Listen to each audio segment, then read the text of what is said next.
I have no idea how I got so lost, so fast. I had overshot my turn on the highway, so I went down the next country back road instead, planning to make a U-turn at the first opportunity. But the road was too narrow, its ditches too deep, and the tree line too close for me to attempt anything of the sort, so all I could do was follow where it led. I went down that road for miles, twisting and turning so many times that I quickly lost any sense of what direction I was going. When I finally got back onto a straight road, I just assumed it was the same highway, or at least a highway, and started driving until I could find a sign that would give me some idea of where I was. I couldn't check my phone for directions since it's getting older and doesn't charge if the micro USB isn't in just right. I'd neglected to plug it in properly the night before, so it was as dead as a doornail. The sky wasn't any help either, being completely overcast without the slightest hint of the sun, so I still had no idea what direction I was heading. Still, I wasn't worried just yet. All I had to do was drive far enough, I thought, and I'd eventually see a sign that would help me get my bearings. So I kept driving and driving and driving. At first, there were a few barns and farmhouses scattered here and there, initially well kept but slowly turning more and more decrepit as the road wore onwards. The further I went, the more desolate the landscape became. More and more fields were left fallow, and then abandoned altogether, and overtaken with weeds and wild grass. The road became unpainted, then unpaved, and never once did I see a single sign telling me where the hell I was. I would have turned back, but my gas was getting low, and I hadn't seen even one gas station yet. I figured that my odds of finding one before running out were better if I went forwards than if I went back. As I drove, the weather progressed from cloudy to foggy, obscuring my view and turning most of what I could still see into ghostly gray silhouettes. The possibility that I was going to be stranded out there with no working phone and at the mercy of the first vehicle that came along, if one ever did, was growing more and more likely by the minute. Then finally, a few miles after my gas light had turned on, I saw a town limit sign up ahead and, to my great relief, the lights of a gas station. The sign read, "Welcome to Dumluck, Nowhere," with the name Dumluck having been vandalized to spell. Well, I'm sure you can figure it out. Curiously though, the word nowhere looked to be an official part of the sign. The gas station was called Dumluck, gas and convenience, with dumb and luck not only being separate words, but possessing an extra space between them, implying that there had been a B at the end of the word dumb at some point. I couldn't have cared less about these oddities at the moment, of course, and just pulled right up to the pump, where I was immediately greeted by a middle-aged attendant wearing a Dumluck branded baseball cap. He greeted me with a sympathetic smile, and I guessed that I wasn't the first sorry soul to have just barely made it to his gas station. "Lose your way, did you, stranger?" he asked, his tone making it clear that was pretty much the only reason strangers ever came through Dumluck. "I must have gone 100 miles off course by now at least," I answered in exasperation. "Can you tell me where the hell I am, please?" "I could, but that's going to be outdated information before much longer," was the man's quixotic reply. He was peering out into the surrounding fog as keenly as he could, as if he expected to see something. "How about I fill the tank up while you go inside and use the restroom, grab a coffee, what have you, and when I'm done here, I'll get out some maps and we'll try to figure out how to get you where you're going." I wanted to protest, but realized that he was probably right, that if I had been lost this long, figuring out where I was could wait until after my more immediate needs were taken care of. "Sure, thanks," I said awkwardly as I unbuckled my seatbelt. I took his advice and headed inside as he pumped the gas. At the counter, there was a teenage girl with light brown skin and long curly brown hair. Given her resemblance to the man outside and the presumably very small local population, it seemed a safe assumption that she was his daughter. She gave me a slight nod as I entered, but her attention was focused solely on her father outside. "You got in just in time," she said softly, her hand reaching down to scratch the head of a rather nervous chocolate lab mix. "It's about to get nasty out there." "Is it supposed to storm?" My weather app didn't say anything about it, but it didn't say anything about this fog either, I replied. "Also, do I need a key for the restroom?" "No, you can just walk right on in," she told me, pointing gently in the direction of the unisex washroom in the opposite corner. "The wall button to lock the door doesn't work, so if you want any privacy, you have to turn the deadlock." I nodded my thanks and went in to do my business.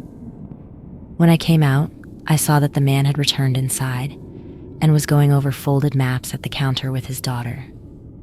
The fog outside had progressed into a gentle rain, but I still doubted the girl's assertion that it was about to get a lot worse out there. "You're all filled up, son, but unfortunately, you don't have anywhere to go," the man explained. "Because of the rain?" I asked incredulously as I went to take a look at the pre-made sandwiches. "The road's gone," the girl said flatly. "Look outside and see." Humoring her, I turned my head towards the long window at the front of the store and saw that she was right. The unpaved road I had come in on was just gone. "What?" I muttered, more as a statement of disbelief than an actual question. "Yeah, sorry about that. Dumluck's not a one-road kind of town," the man replied with an awkward chuckle. "There's no need to panic. Another road will be coming through before too long. It always does. Until then, you'd best make yourself comfortable. I'm Pomeroy, by the way, and this is my daughter Saffron and our dog Lola." "I don't understand. How is the road just gone?" I asked. "Do you mean it was washed out when the rain started?" "No, the road is still there. Dumluck just moves between roads sometimes, and whenever it does, it gets like that outside," Saffron replied. "There's not an exact pattern, at least not one we've picked up on yet, but we've gotten pretty good at reading the signs so that we know when a transit is imminent. We've got all the sites Dumluck's arrived at before marked out on these maps, and it's more likely than not that after this transit we'll end up at one of them. Your drive home will probably be longer than the ride here, but..." She was cut off by the sound of a car screeching over the tarmac outside, almost crashing into the cement barricades that protected the front entrance. The driver immediately threw his door open and left it that way as he raced for the gas station, banging on the glass when he found the doors were locked. "Pomeroy, open up! Open the door!" he demanded frantically, looking behind him every few seconds in a delirium of paranoia. "I'm coming, Gatsby. Calm down," Pomeroy admonished him as he walked towards the door. "There's still time. The foghorns haven't sounded yet." The instant the door was unlocked, Gatsby pushed it open before Pomeroy even had a chance to, shoving him backwards. "Close it!" he screamed. Lola started barking angrily at him, none too pleased with his rude treatment of her owner, but he couldn't have cared less. "Don't lock yourself in the bathroom again," Saffron ordered him. "Just because it's a transit event doesn't mean the rest of us don't need to use it. You want to hide somewhere, hide in the storage closet." "Can someone please explain to me what the hell is going on?" I demanded. "What happens during a transit event?" Before any of them could answer, a deep, resonant foghorn sounded somewhere in the distance. That was enough to send Gatsby running into the bathroom, slamming the door and locking it behind. "Asshole," Saffron muttered as she bent down to comfort her trembling dog. "You don't need to stand by the windows if you don't want to," Pomeroy counseled me. "But if you think not knowing is the kind of thing that will keep you up at night, then maybe stay where you are. They can't get into the station, or at least they never have before. They tend to go after the ones that are out in the open. And they move towards noise, so be quiet and let the foghorns draw them away," Saffron added. Another foghorn sounded, this one closer and with more of an otherworldly timbre to it. I stared out into the mists in confusion for a moment before spotting a monochrome figure, as gray as the fog itself, lurching out onto the empty space where the road had once been. The thing was tall and gaunt, wrapped up in a coarse gray fabric that didn't leave any visible skin, its head covered by a pointed hood and veil. The foghorn blasted again, and this time the figure wailed out in response, its voice saturated with anguish and regret. It started lumbering in the direction of the sound, though without any real sense of urgency. Its labored movements made it seem more like it was on some sort of dreaded and exhausting errand rather than any sort of heartfelt mission. More wails erupted from behind it, and I saw more of the creatures staggering out of the fog. They all seemed stooped and defeated, their movements due solely to an inability to resist the lure of the foghorn. They let out pained and pitiful screeches as they hung and shook their heads, dragging their feet with every step. The dog whimpered softly, and Saffron clutched her tightly as she soothingly stroked her fur. "Quiet, Lola. Quiet." She gently shushed her. Just as I thought I saw one of the things outside start to turn its head towards us, another foghorn sounded and stole back all of its attention. It continued shambling on forward with the rest of the procession. "You can whisper if you want," Pomeroy said as he slid up beside me, looking out the window as the parade of ragged ghouls made their way down the now absent road. "This station is pretty soundproof, and they always move towards the loudest noise. I'm pretty sure they can't see, or at least, not very well." "What are they?" I asked as I stared out the window in dumbstruck horror. "I don't know too much about them, but the name the Forlorn seems to have stuck with them," he replied. "Wherever dumb luck goes when it moves between roads, it seems to straddle a limbo between our world and theirs." "Are they dangerous?"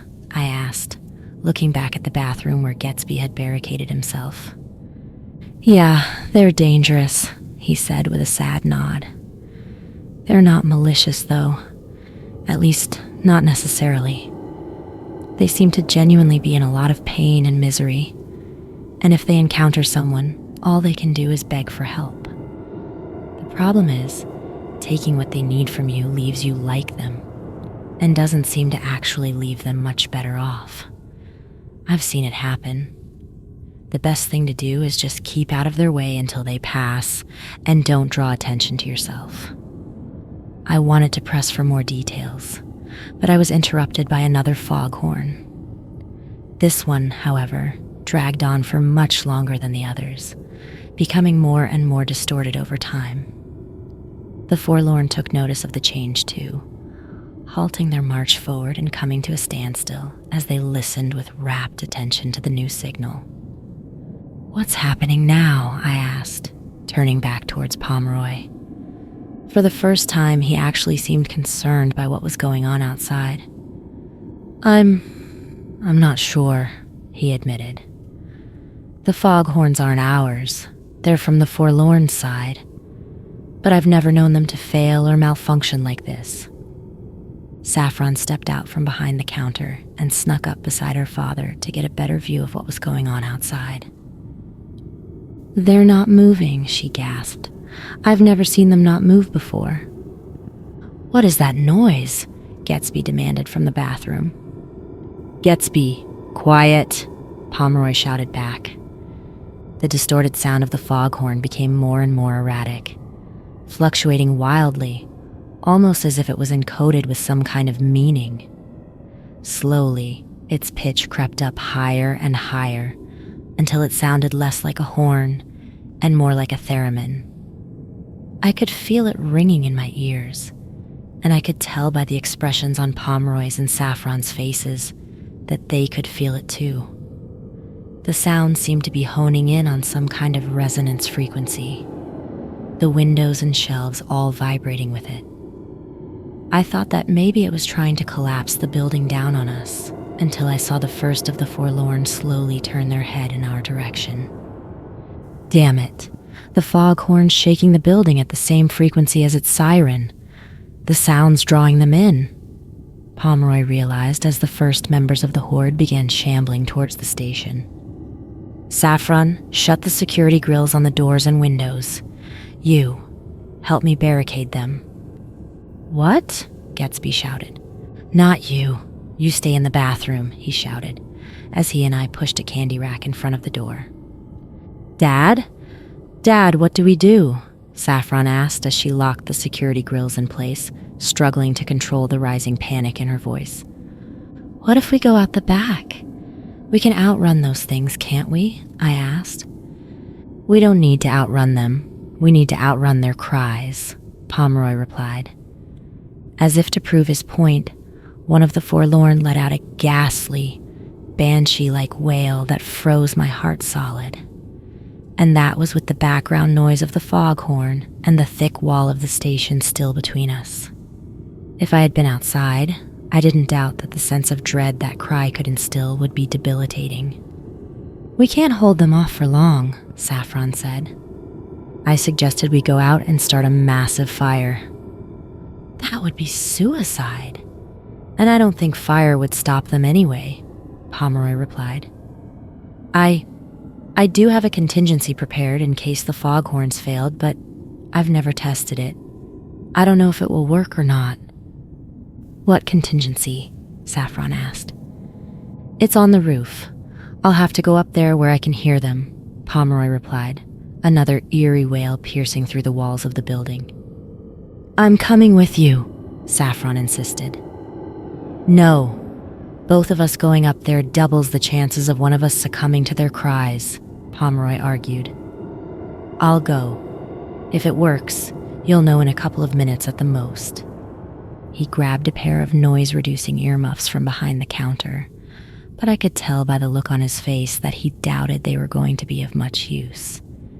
He gave his whimpering daughter a brief but wholehearted hug before running off into the back room, where I heard him scaling the metal rungs of a ladder up to the roof. The sound of thudding glass caused Saffron and I to return our attention to the forlorn horde just outside the gas station. I expected them to start trying to smash their way in, but instead, they placed their hands and faces up against the glass, as if they were trying to peer in, despite their lack of sight. There wasn't anything hostile or aggressive in their movements at all. They just wanted in. They just wanted help. Their wails, their horrible, dreadful, pitiful wails, passed through the thick glass almost as if it wasn't even there. The way those screams made me feel, the closest I can come to describing it is how most people would react to hearing a small child screaming in mortal pain. Saffron had cupped her hands over her ears and still couldn't hold back tears. It was the sound of helpless and unjust suffering, the sound that compels mercy in all but the coldest of hearts. I could hear as clearly as words how much pain they were in, how much they had suffered, how much they had sacrificed, how much they had endured. These beings were not my enemies, but the victims of some great and drawn-out atrocity. All they wanted was our pity. What is the matter with you? Someone cried out from behind us. I had been so focused on the forlorn, and the voice had taken me so completely off guard that it took me a second to realize it was Gatsby. He had come out of the washroom and tears were rushing down his cheeks. Are you just going to stand there? They need help. For God's sake, let them in, he demanded. Saffron slowly lowered her hands from her ears, defensively positioning herself between Gatsby and the door. Gatsby, she said softly, go back into the washroom. Now. No, he muttered with a firm shake of his head. They need help.